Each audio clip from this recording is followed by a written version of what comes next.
ఈరోజు ఈ వీడియోలో నేను మీకు GNM general nursing midwifery course ఏదైతే ఉందో నోటిఫికేషన్ అయితే రిలీజ్ చేయడం జరిగింది అకాడమిక్ ఇయర్ 2024-25. రెండు రాష్ట్రాలలో ఏపీలో వచ్చింది, అదేవిధంగా తెలంగాణ స్టేట్లో కూడా ఈ యొక్క అడ్మిషన్ నోటిఫికేషన్ అయితే మనకి రిలీజ్ చేయడం జరిగింది. దీని గురించి పూర్తి వివరాలు అనేవి ఈరోజు ఈ వీడియోలో నేను మీకు చెప్పబోతున్నాను. దయచేసి వీడియోని ఎండ్ వరకు అయితే చూడడానికి ట్రై చేయండి. ఎందుకంటే చాలా మందికి నర్సింగ్ చేయాలన్న ఆశ ఉంటుంది. బట్ ఫర్ ఎగ్జాంపుల్ మీకు తెలంగాణలో వచ్చేసి కేఎన్ఆర్ యూహెచ్ ఏదైతే యూనివర్సిటీ ఉందో దాంట్లో మనకి బీఎస్సీ నర్సింగ్ చేయాలంటే ఖచ్చితంగా ఎంసెట్ ర్యాంక్ అనేది రాయాల్సి ఉంటుంది. అదేవిధంగా ఎంసెట్ ర్యాంక్ కూడా మనకి కట్ ఆఫ్ చేయడం జరిగింది. ఇది లాస్ట్ ఇయర్ సంబంధించి కేఎన్ఆర్ యూనివర్సిటీ ఏదైతే ఉందో దానికి సంబంధించి బీఎస్సీ నర్సింగ్ నోటిఫికేషన్. ఇక్కడ మనకి ఎంసెట్ ర్యాంక్ అనేది మ్యాండేటరీగా ఉండాలి అండ్ అదేవిధంగా కట్ ఆఫ్ స్కోర్ కూడా ఇవ్వడం జరిగింది. దేంట్లో ఎంసెట్లో జనరల్ వచ్చేసి 50%, ఎస్సీ ఎస్టీ బీసీ పీడబ్ల్యూ వాళ్ళకి 40%, ఈ విధంగా ర్యాంక్ అనేది కట్ ఆఫ్ ఇవ్వడం జరిగింది. దీనికంటే ఎక్కువ ర్యాంక్ ఉన్న వాళ్ళు ఏం చేయాలి, వాళ్ళకి నర్సింగ్ చేయాలన్న ఆశ అయితే ఉంటుంది. బట్ ర్యాంక్ కట్ ఆఫ్ ఇచ్చేసరికి చాలామంది స్టూడెంట్ వాళ్ళ యొక్క కోర్స్ ఏదైతే ఉందో చేయాలనుకున్నది దాన్ని వదిలేయడం, వేరే కోర్స్ చూసుకోవడానికి జరుగుతుంది. ఈ విధంగా బట్ వాళ్ళకి నర్సింగ్ ఏదైతే చేయాలన్న ఆశ ఉందో అలాంటి వాళ్ళందరికీ ఒక గుడ్ న్యూస్ అనమాట. అదే జిఎన్ఎం అనమాట, జనరల్ నర్సింగ్ మిడ్వైఫరీ. సేమ్ మనకు నర్సింగ్ ఏదైతే ఉందో బీఎస్సీ నర్సింగ్ ఏదైతే ఉందో సేమ్ ఇది కూడా సేమ్ అలాగే కోర్స్ ఉంటుంది, అలాగే జాబ్ ఆపర్చునిటీస్ ఉంటాయి. ఫర్ ఎగ్జాంపుల్ నేను మీకు మొన్న రిలీజ్ చేసినటువంటి తెలంగాణ గవర్నమెంట్ నుంచి నర్సింగ్ ఆఫీసర్స్ రిక్రూట్మెంట్ అయితే నోటిఫికేషన్ రిలీజ్ చేయడం జరిగింది. ఆల్రెడీ నేను దీనికి సంబంధించినటువంటి వీడియో కూడా చేశాను. ఇది నర్సింగ్ ఆఫీసర్ స్టాఫ్ నర్స్ ఉద్యోగాలకు సంబంధించినటువంటి నోటిఫికేషన్ అనమాట. దీంట్లో ఎలిజిబిలిటీలో చూసుకోండి, క్లియర్ కట్గా మెన్షన్ చేయడం జరిగింది. ఎడ్యుకేషనల్ క్వాలిఫికేషన్లో ఏమి ఇచ్చారంటే క్వాలిఫికేషన్ వచ్చేసి జనరల్ నర్సింగ్ మిడ్వైఫ్ అంటే జిఎన్ఎం అన్న పాస్ అవ్వాలి లేదా బీఎస్సీ నర్సింగ్. అంటే ఈ ఇద్దరిలో ఎవరైనా ఈ యొక్క స్టాఫ్ నర్స్ ఉద్యోగాల భర్తీకి అయితే దరఖాస్తు చేసుకోవాల్సింది, అంటే ఎలిజిబుల్ అనమాట.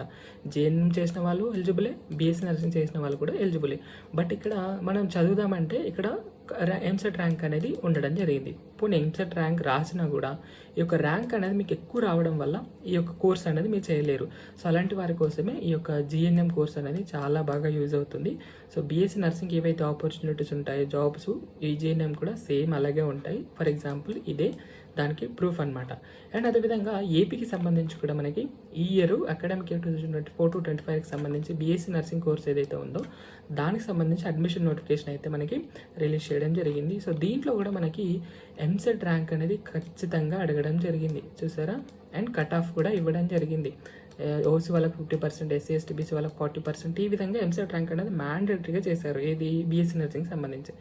ఎక్కువ ర్యాంక్ ఉన్న వాళ్ళు ఏం చేయాలి, ఐదర్ కోర్స్నైనా వదులుకోవడమే లేదంటే వేరే కోర్స్ చూసుకోవడమే. ఈ విధంగా ఉంటుంది. బట్ మనకి ర్యాంక్ అయితే ఇంక్రీజ్ చేస్తారు, బట్ అది ఖచ్చితంగా చెప్పలేము. ఈ యొక్క ఎన్టీఆర్ యూనివర్సిటీ కానీ ఈ కాలేజ్ నారాయణ హెల్త్ యూనివర్సిటీ కానీ ర్యాంక్ అయితే ఇంక్రీజ్ చేస్తారు. అది ఎవరు ఎంసెట్ రాసినటువంటి వాళ్ళకి యూజ్ అవుతుంది. బట్ అసలే ఎంసెట్ రాయలేదు, వాళ్ళకి నర్సింగ్ చేయాలన్న ఆశ అయితే ఉండేది. అలాంటి వాళ్ళు ఏం చేయాలి, జిఎన్ఎం అయితే చేసేసాయి అనమాట. జస్ట్ దీనికి 10+2 ఉంటే సరిపోతుంది ఎడ్యుకేషనల్ క్వాలిఫికేషన్. ఇప్పుడు మనం ఇన్ డీటెయిల్గా ఈ జిఎన్ఎం కోర్సు గురించి అయితే చూద్దాం. ఇది ఫస్ట్ మనం తెలంగాణకు సంబంధించినటువంటి జిఎన్ఎం ఏదైతే ఉందో దానికి సంబంధించి ఇన్ డీటెయిల్గా తెలుసుకుందాం. ఇది వెబ్సైట్ అనమాట, డైరెక్టర్ ఆఫ్ మెడికల్ ఎడ్యుకేషన్. ఇది ఇక్కడ నుంచి మనకి స్క్రోల్ అవుతూ ఉంటుంది. ఇక్కడ చూసారా, click here for GNM 2024-25 admission notification. ఈ విధంగా మనకి అడ్మిషన్ నోటిఫికేషన్ అయితే ఈ విధంగా ఉండడం జరిగింది. ఇది జనరల్ నర్సింగ్ మిడ్వైఫరీ కోర్స్ అనమాట ఇది. ఇది బోత్ మేల్ అండ్ ఫీమేల్ ఇద్దరూ చేయొచ్చు. ఎలాంటి ఇబ్బంది లేదనమాట. Academic year 2024-25. ఇది ఎవ్రీ ఇయర్ వస్తుంది మనకి నోటిఫికేషన్. దీంట్లో మనకి ప్రైవేట్ ఇన్స్టిట్యూషన్స్ ఉన్నాయి, అదేవిధంగా గవర్నమెంట్ ఇన్స్టిట్యూషన్స్ అయితే ఉన్నాయి. ఈ రెండిట్లో మీరు మీ యొక్క కోర్స్ని అనేది ఫినిష్ చేసుకోవచ్చు. ఆన్లైన్ అప్లికేషన్ వచ్చేసి మనకి మొన్న October 1st స్టార్ట్ అవ్వడం జరిగింది. లాస్ట్ డేటు ఇదే month October 17th last date అనమాట. ఇక్కడ మనకి కొంచెం కేర్ఫుల్గా ఇప్పటి నుంచి మీరు వీడియో చూడాల్సింది. ఎవరైతే గవర్నమెంట్ ఇన్స్టిట్యూషన్కి అప్లై చేయాలనుకుంటున్నారో మనకి 3 ఉన్నాయన్నమాట. ఒకటి గవర్నమెంట్ ఇన్స్టిట్యూషన్ అంటే గవర్నమెంట్ కాలేజెస్, ఇంకొకటి ప్రైవేట్ కాలేజెస్ అనమాట. ఈ ప్రైవేట్ కాలేజెస్లో మనకి 2 ఉంటాయి. ఒకటి గవర్నమెంట్ కోటా, ఇంకొకటి మేనేజ్మెంట్ కోటా. మేనేజ్మెంట్ కోటా అంటే కాలేజీ వాళ్ళు కొంత మనీ అనేది తీసుకుని వాళ్ళకి అడ్మిషన్ చేసుకుంటారు. ఈ గవర్నమెంట్ కోట ఏదైతే ఉందో ఇది కూడా ప్రైవేట్ కాలేజే, బట్ గవర్నమెంట్ నుంచి ఈ యొక్క సీట్స్ అనేది ఫిల్ అవ్వడం జరుగుతుంది. సో ఇది ఎలాంటి ఫీజు ఉండదు, నార్మల్ ఫీజు ట్యూషన్ ఫీజు ఉంటుంది, అది పే చేస్తే సరిపోతుంది. బట్ ఇక్కడ మేనేజ్మెంట్ కోటాలో మాత్రం ఫీజు చాలా హైగా ఉంటుంది. సో ఈ విషయం గుర్తుపెట్టుకోండి. ఈ విధంగా మీరు గవర్నమెంట్ ఇన్స్టిట్యూషన్కి అప్లై చేసే వాళ్ళు ఉస్మానియా జనరల్ హాస్పిటల్ ఏదైతే ఉందో అక్కడ సబ్మిషన్ చేయాలి. అండ్ నేను మీకు ఇంకా ముందు ముందు చెప్తాను ఏ డిస్ట్రిక్ట్ వాళ్ళు ఎక్కడ అప్లై చేయాలి ఏంటి అని. సో ఎవరైతే ప్రైవేట్ ఇన్స్టిట్యూషన్కి అప్లై చేస్తున్నారో, అంటే ప్రైవేట్ ఇన్స్టిట్యూషన్ గవర్నమెంట్ కోటాకు కానీ మేనేజ్మెంట్ కోటాకు కానీ అప్లై చేస్తున్నారో వాళ్ళు మాత్రం సో ఎవ్రీ డిస్ట్రిక్ట్లో మనకి డిఎంఎస్ ఆఫీస్ ఉంటుంది, అక్కడ మీరు సబ్మిషన్ చేయాలి. ఎప్పటి వరకు 3rd అక్టోబర్ నుంచి 19th అక్టోబర్ 2023 వరకు. అదేవిధంగా government Osmania general hospital submission చేయడానికి ఇక్కడ కూడా సేమ్ 19th అక్టోబర్ 2024 వరకు అనమాట. సో ఇది గుర్తుపెట్టుకోండి. ఈ ప్రాసెస్ ఏదైతే ఉందో గవర్నమెంట్ ఇన్స్టిట్యూషన్కి సంబంధించి మనకి ఉస్మానియా జనరల్ హాస్పిటల్ వాళ్ళు ఫినిష్ చేయడం జరుగుతుంది. ఇప్పుడు అక్టోబర్ 29th మనకి ఈ యొక్క కౌన్సిలింగ్ ప్రాసెస్ అనేది ఫినిష్ చేయడం జరుగుతుంది. అదే ప్రైవేట్ ఇన్స్టిట్యూషన్కి సంబంధించి మనకి డిఎంఎస్ ఆఫీస్ వాళ్ళు కౌన్సిలింగ్ చేస్తారనమాట. అది మనకి November 5న ఫినిష్ అవ్వడం జరుగుతుంది. సో ఇది గుర్తుపెట్టుకోండి. ఈ విధంగా ఈ ఇద్దరు అంటే గవర్నమెంట్ ఉస్మానియా జనరల్ హాస్పిటల్ వాళ్ళు, అదేవిధంగా డిఎంఎస్ కన్సర్న్ డిపార్ట్మెంట్స్ ఎవరైతే ఉన్నారో స్టూడెంట్ యొక్క లీస్ట్ అనేది మనకి డిస్ట్రిక్ట్ మెడికల్ ఎడ్యుకేషన్ డైరెక్టర్ ఇది ఉంది కదా, డైరెక్టర్ ఆఫ్ మెడికల్ ఎడ్యుకేషన్ ఏదైతే ఉందో వాళ్ళకి లీస్ట్ అనేది పంపించడం జరుగుతుంది. అంటే ఈ యొక్క స్టూడెంట్ని మేము అడ్మిషన్ చేసుకున్నాము అని డీటెయిల్స్ అనేది గవర్నమెంట్కి సబ్మిషన్ చేయడం జరుగుతుంది. సో ఇది గుర్తుపెట్టుకోండి. ఈ క్లాసెస్ అనేవి మనకి చూసారా November 11th నుంచి మనకి క్లాసెస్ అనేవి స్టార్ట్ అవ్వడం జరుగుతుంది. సో ఇది ఇన్ డీటెయిల్గా అనమాట. ఇప్పుడు మనం చూద్దాం అసలు గవర్నమెంట్ కాలేజెస్ ఎక్కడెక్కడ ఉన్నాయి ఏంటి అని. సో గవర్నమెంట్స్కి వచ్చేసి మనకి school of nursing Osmania general hospital, దీంట్లో మనకి 60+2 అనమాట. సో 2 సీట్లు అనేవి ఇన్ సర్వీస్, అంటే ఆల్రెడీ ఎవరైతే గవర్నమెంట్లో వర్క్ చేస్తున్నారో సో వాళ్ళకి 2 సీట్స్ అనేవి ఇవ్వడం జరుగుతుంది. అండ్ ఇంకొకటి స్కూల్ ఆఫ్ గాంధీ హాస్పిటల్, దీంట్లో కూడా సేమ్ సీట్స్ ఉన్నాయి. తర్వాత school of nursing MGM hospital వరంగల్లో ఉంటుంది, దీంట్లో కూడా same seats. Next school of government area hospital Bodhan నిజామాబాద్లో ఉంటుంది, దీంట్లో మనకి 25+2 సీట్స్ అనమాట. తర్వాత school of nursing Goud general hospital Karimnagar, దీంట్లో 40+2 సీట్స్ ఉన్నాయి. తర్వాత school of nursing Goud general hospital Nizamabad, దీంట్లో మనకి 30+2 సీట్స్ అనేవి ఉండడం జరిగింది. సో ఇవి గవర్నమెంట్ ఇన్స్టిట్యూషన్స్ అనమాట. సో ఈ విషయం గుర్తుపెట్టుకోండి. ఈ కాలేజెస్కి ఈ స్కూల్స్కి అయితే ఎవరైతే అప్లై చేస్తున్నారో సో వాళ్ళు ఎక్కడ సబ్మిషన్ చేయాలనేది నేను మీకు చూపిస్తాను. సో ఫర్ ఎగ్జాంపుల్ ఇక్కడ డిస్ట్రిక్ట్ వైజ్గా ఇవ్వడం జరిగింది. ఎవరైతే twin cities Hyderabad, Secunderabad, Rangareddy, Mahabubnagar, Medak, Nalgonda including న్యూగా ఫామ్ అయ్యాయి కదా డిస్ట్రిక్ట్, వాళ్ళంతా ఉస్మానియా లేదా గాంధీలో మీరు సబ్మిషన్ చేయాల్సి ఉంటుంది. కాకపోతే వరంగల్, ఖమ్మం, కరీంనగర్, ఆదిలాబాదు, అదేవిధంగా న్యూగా ఫామ్ అయ్యే డిస్ట్రిక్ట్ వాళ్ళంతా ఇక్కడ సబ్మిషన్ చేయాలి. ఇక్కడ ఎంజిఎం హాస్పిటల్ వరంగల్లో సబ్మిషన్ చేయాల్సి ఉంటుంది. అదేవిధంగా గవర్నమెంట్ హాస్పిటల్ కరీంనగర్ ఈ డిస్ట్రిక్ట్ వాళ్ళనమాట. తర్వాత నిజామాబాదు ఇంక్లూడెడ్ న్యూ డిస్ట్రిక్ట్ ఏవైతే ఫామ్ అయ్యాయో వాళ్ళంతా ఇక్కడ సబ్మిషన్, అంటే నిజామాబాద్ ఏరియాలో వాళ్ళంతా ఇక్కడ గవర్నమెంట్ జనరల్ హాస్పిటల్ నిజామాబాద్లో సబ్మిషన్ చేయాల్సి ఉంటుంది, లేదా గవర్నమెంట్ ఏరియా హాస్పిటల్ బోధన్లో. ఈ విధంగా మీ యొక్క గవర్నమెంట్ స్కూల్స్ ఉన్నాయి కదా వాటికి అప్లై చేసే వాళ్ళు మీ డిస్ట్రిక్ట్ ఏది, సో మీకు ఏది నియర్ బై ఉందో అక్కడ మీరు సబ్మిషన్ చేయాల్సి ఉంటుంది. ఇదనమాట. ఇప్పుడు మనకు ప్రైవేట్ ఇన్స్టిట్యూషన్స్ చూద్దాం. సో మెయిన్గా మనకి క్వాలిఫికేషన్ చూద్దాం అసలు. సో మినిమం ఎడ్యుకేషనల్ క్వాలిఫికేషన్ వచ్చేసి 10+2 ఉండాలి విత్ ఇంగ్లీష్ సబ్జెక్ట్ అనేది మస్ట్ అండ్ షుడ్గా ఉండాలి. అదేవిధంగా 40% అనేది క్వాలిఫైయింగ్ మార్క్స్ అనమాట. సో 40% వచ్చినా మీరు సరిపోతుంది. 10+2 విత్ ఇంగ్లీష్ హ్యావ్ 40% మార్క్స్ అనమాట. సో ఎవరైతే ఏఎన్ఎం చదివారో సో వాళ్ళకి జస్ట్ పాస్ మార్క్ వచ్చినా సరిపోతుంది అనమాట. సో ఇది ఎడ్యుకేషనల్ క్వాలిఫికేషన్. తర్వాత రిజర్వేషన్ యాజ్ యూజువల్ మనకు ఉంటుంది. సో ఇది తర్వాత మనం ప్రైవేట్ కాలేజెస్ చూద్దాం మనం.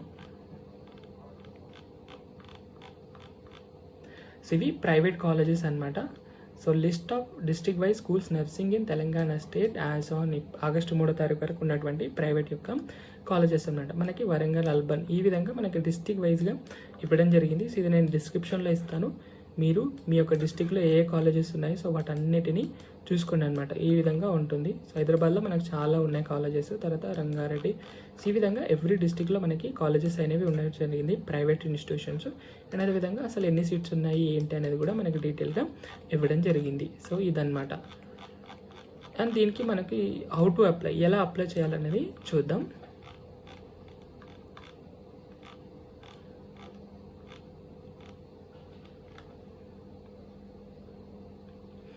ఇది వచ్చేసి మనకి ఆన్లైన్ అప్లికేషన్ అనేది చేయాల్సి ఉంటుంది. ఆన్లైన్ అప్లికేషన్ చేసిన తర్వాత దాన్ని డౌన్లోడ్ చేసుకొని ఎన్క్లోజర్ డాక్యుమెంట్స్ ఏవైతే ఉన్నాయో వాటిని అన్నిటిని తీసుకెళ్ళి మనం ఇంతకుముందు చెప్పాను కదా అక్కడ సబ్మిషన్ చేయాల్సి ఉంటుంది. సో ఆన్లైన్ అప్లికేషన్ ఏ విధంగా చేయాలనేది ఇప్పుడు మనం చూద్దాం. సో ఇక్కడే మనకి వెబ్సైట్ అనమాట ఇది. ఇక్కడ లింక్ ఉంటుంది. ఆ లింక్లో వెళ్ళి మీ యొక్క డీటెయిల్స్ అనేది ఫిల్ చేయాలి. ఇక్కడ చూసారా, click here for GNM admission 2024-25 online application. ఈ విధంగా మనకి లింక్ అనేది ఉంటుంది. సో ఇదే ఆ యొక్క లింక్ అనమాట. Click here for GNM admission 2024-25 online application. So దీని మీద టిక్ చేస్తే మనకి ఈ విధంగా వెబ్సైట్ అయితే ఓపెన్ అవ్వడం జరుగుతుంది. ఇక్కడ అప్లికేషన్ ఫామ్ అని ఉంటుంది. అంటే 3 ఇంతకుముందు నేను చెప్పాను కదా, ఒకటి గవర్నమెంట్ ఇన్స్టిట్యూషన్కి. సో మీరు 3 అప్లై చేయాలనుకుంటే సో 3 దీనికి మనకి 300 రూపీస్ అనేది చలాన్ తీయాల్సి ఉంటుంది. సో అది ఏ విధంగా తీయాలనేది నేను మీకు చూపిస్తాను. చూసారా, పేర్ రిజిస్ట్రేషన్ ఫీజ్ 300 రూపీస్ త్రూ ఇక్కడ ఈ యొక్క నేమ్స్ ఏవైతే ఉన్నాయో సో డీడీస్ ఈ యొక్క నేమ్స్ పైన తీయాల్సి ఉంటుంది, స్టేట్ బ్యాంక్స్ పైన. ఇది డీడీ కోడ్ అనమాట. సో ఈ విధంగా మీ 300 డీడీ అనేది తీసిన తర్వాత మాత్రమే మీరు ఆన్లైన్ అప్లికేషన్ అనేది చేసుకోవాల్సి ఉంటుంది. చూసారా, గవర్నమెంట్ ఇన్స్టిట్యూషన్స్ ఎవరైతే గవర్నమెంట్ కాలేజెస్లో అప్లై చేయాలనుకుంటున్నారో వాళ్ళు ఈ యొక్క ఫామ్ అనేది ఫిల్ చేయాల్సి ఉంటుంది. దీన్ని డౌన్లోడ్ చేసుకొని డాక్యుమెంట్స్ అనేది తీసుకొని మీ యొక్క కాలేజెస్ ఏదైతే ఉందో అక్కడ మీరు సబ్మిషన్ చేసేసేయండి. ఇదనమాట. తర్వాత మనము ఇంకొకటి ప్రైవేట్ ఇన్స్టిట్యూషన్కు ఫ్రీ సీట్ అనమాట. అంటే గవర్నమెంట్ కోటా ఏదైతే ఉందో దానికి సంబంధించి ఇది ప్రైవేట్ ఫ్రీ సీట్. ఈ విధంగా ఇది ఫిల్ చేయాల్సి ఉంటుంది. లేదు మేనేజ్మెంట్ కోటాకు వెళ్తామంటే ఇక్కడ అప్లికేషన్ ఫామ్స్లో మనకి ప్రైవేట్ ఇన్స్టిట్యూషన్స్ మేనేజ్మెంట్ సీట్స్ అని ఉంటుంది. సో దాన్ని టిక్ చేస్తే ఇది ప్రైవేట్ మేనేజ్మెంట్ సీట్స్ యొక్క ఫామ్ అనమాట. ఈ విధంగా మీరు ఫిల్ చేయాల్సి ఉంటుంది. సో ఇది ఫామ్ యొక్క డీటెయిల్స్. అండ్ తర్వాత మన అప్లికేషన్ స్టేటస్ చూసుకోవచ్చు. తర్వాత ఇంతకుముందు చెప్పాను కదా, సో వన్స్ మీరు ఆ విధంగా అప్లై చేసిన తర్వాత గవర్నమెంట్ ఇన్స్టిట్యూషన్కి ఎవరైతే అప్లై చేశారో వాళ్ళు ఇది గుర్తుపెట్టుకోండి, ఇక్కడ మీరు సబ్మిషన్ చేయాల్సి ఉంటుంది. సో ఈ విధంగా ఇక్కడ మీరు గవర్నమెంట్ ఇన్స్టిట్యూషన్కి మీకు ఏది నియర్ బై ఉంటే అది అక్కడ సబ్మిషన్ చేయాలి. ప్రైవేట్ ఇన్స్టిట్యూషన్లో అప్లై చేసే వాళ్ళు మాత్రం దాంట్లో ప్రైవేట్లో 2 ఉన్నాయి కదా, ఒకటి గవర్నమెంట్ కోటా, ఇంకొకటి మేనేజ్మెంట్ కోటా. ఈ రెండిటి వాళ్ళు డిఎంహెచ్ఓ ఆఫీస్లో మీ యొక్క అప్లికేషన్ ఫామ్ అనేది సబ్మిషన్ చేయాల్సి ఉంటుంది. సో ఇది వీడియో మోస్ట్లీ లెంత్ ఎక్కువైపోతుంది. సో ఏమైనా డౌట్స్ ఉంటే కామెంట్ సెక్షన్లో కామెంట్ చేయండి. Thank you so much.